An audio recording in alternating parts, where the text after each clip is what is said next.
So yeah, we started a podcast, photography podcast, and we got some good stories and some information that you can get some value from and go out in the field and use today.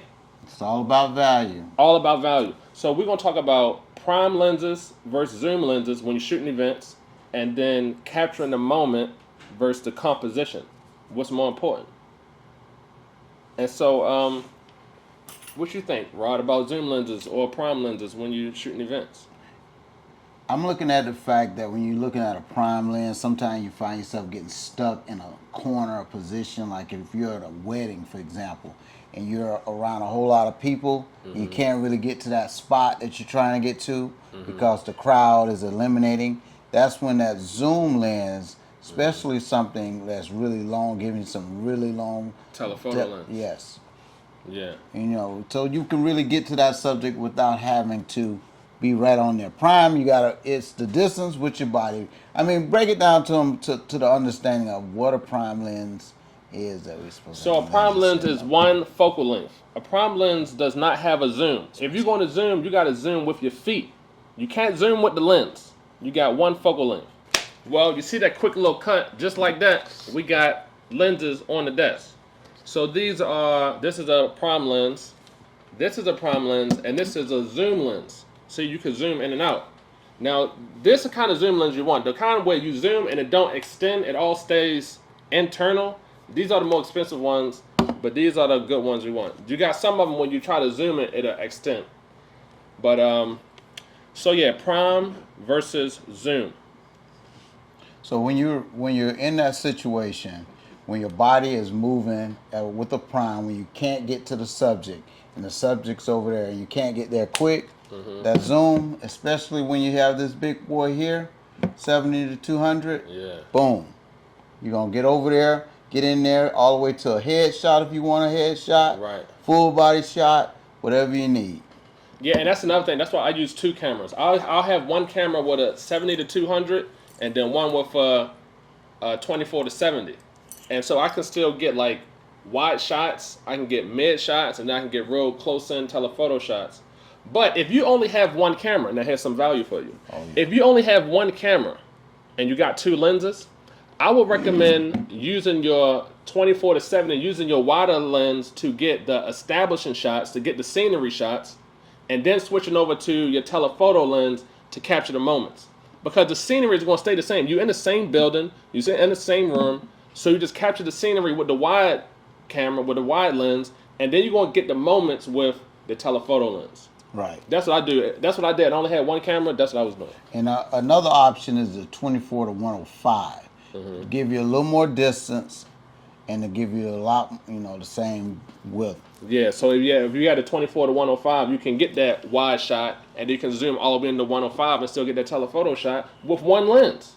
24 to 105. Yeah. So even though we're kind of segueing into lenses, my preference for your starter lens is definitely around a 24 to 105 because that's going to give you zoom, that's going to give you wide angles if you end up having to do a group photo shoot as well. You know, so it's going to give you a lot more variety quick and fast. Yeah, I agree. And a lot of cameras, they come with the 24 to 105. If you buy the kit, that's like a kit lens. Yeah, but you want to try to get away from that kit lens as fast as possible. But if that's what you have to start with. Yeah, I mean, you got to start with something. Yeah. You got to start with something. Yes, good to get started. So let's talk about moments or composition. What's more important? Well, how do you... What do you think about, so if you had to choose between the capturing a moment or having a perfect composition, which one, if you can only choose one, which one do you choose? Well, that's one of those situations where you're looking at it from experience, and that's something that we're going to hopefully send you guys through some examples in some of our upcoming videos. But it really comes down to what is happening with that particular shot. Because just like we mentioned, or we're going to talk about, from candid to portrait shots. So sometimes it depends on overall what the look you're trying to capture at that moment. Yeah. So I'm more about capturing that moment. Yeah, but I know you get real With, detail oriented with like your portraits and stuff, and like you want to get every little thing, every little detail in order, every little hair, every little button and shoestring. okay, so again, it goes back to what type of photo shoot are we talking about? Are we talking about, like, let's say you're looking at a wedding, a model shoot, studio shoot? You know, it really Yeah. narrows down to details, gets to the point of what the shoot exactly is tailored towards. So if it's like a birthday party, and it's not as important as like a wedding. Then it's more capture the moment, not as exaggerating on details. Right. But I mean, if it's your birthday girl, Mm-hmm. you're going to spend a little more isolated time with that individual. So you're not really shooting as much as the candid aspect of it. So you want to really, when you're looking at that young lady, if it's a situation where you're shooting a candid where it's something happening and it's nothing that you're trying to change, then boom, you're just going to grab that shot. Right. But then if it's a shot where you're actually posing her, making sure she's ready, then you're going to kind of be a little more detailed, but not so over exact. Right. Now, me personally, if I had to choose between the two, if I had to choose between capturing a powerful moment or having the perfect composition and lighting, I'm going to go for the moment. Because technology getting so good that you can recover bad settings, but you can't reenact that same moment. I think you need to highlight more in a little more detail about when you're saying the bad settings and give a little more. Like if your ISO is cranked up real high and you're like grain, if you got it like I don't know 12,000, depending on what kind of camera you're using, but you're getting a lot of noise because your ISO is real high. Lightroom have a denoise feature where you can get rid of some of that noise, and but if your shutter speed is real low and then you're getting motion blur, you can't recover that motion blur. No. So that's one thing that you really got to be mindful of. So what I tell people is, in this order, I start from the focal length, the shutter speed, the aperture, then the ISO. I start from that order. So if you're starting with a 50 millimeter lens, your shutter speed is going to be double the focal length. So you got a 50 millimeter lens, your shutter speed is going to be 100 at the least. And then your aperture is going to be depending on how many people you're shooting. Is it just one person or you got a whole group of people? If you're shooting one person, then you could use like a 1.8, 2.8. But if you're using a whole group of people where it's layers and it goes deep, then you're going to go for a 5.6 to maybe f8. And then the ISO is based on whatever available light that you have. But go in that order. Don't start with ISO. You going outside and you got your ISO cranked to 4,000.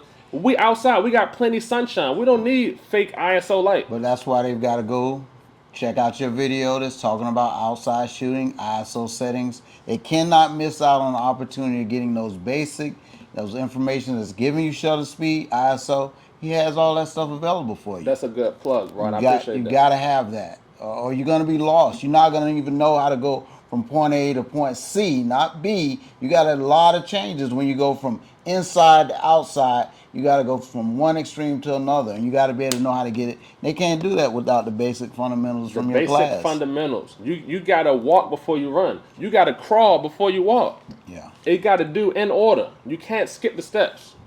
Worst thing is to have someone just going out there, got a camera, and grabbing hold to opportunities too fast and not being prepared. Yeah, you got to realize these are people's memories. So, yes, really get your foundation, get your study, get your test, take the course. I mean, take it serious. I mean, memories are important. And that's part of what you're trying to do, create memories. But you don't want to create duds. Right. So click the link below, or you can go to DevinTrentPhotography.com/mini course. Sign up for the free mini course and get started. Can't get better than free. Come on, guys. That only leads to dedication, that you're serious. If he's giving you something for free, it's free. You can't do anything but take advantage of that. And if it's free, it's for me. It's for me. And it's for you too. Hey, keep doing it big. All right, we see y'all in the next episode. Peace. Bad.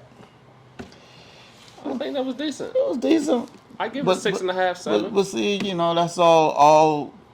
Anything is the continuity comes, and and then we're more prepared on what our subjects were. Yeah. See.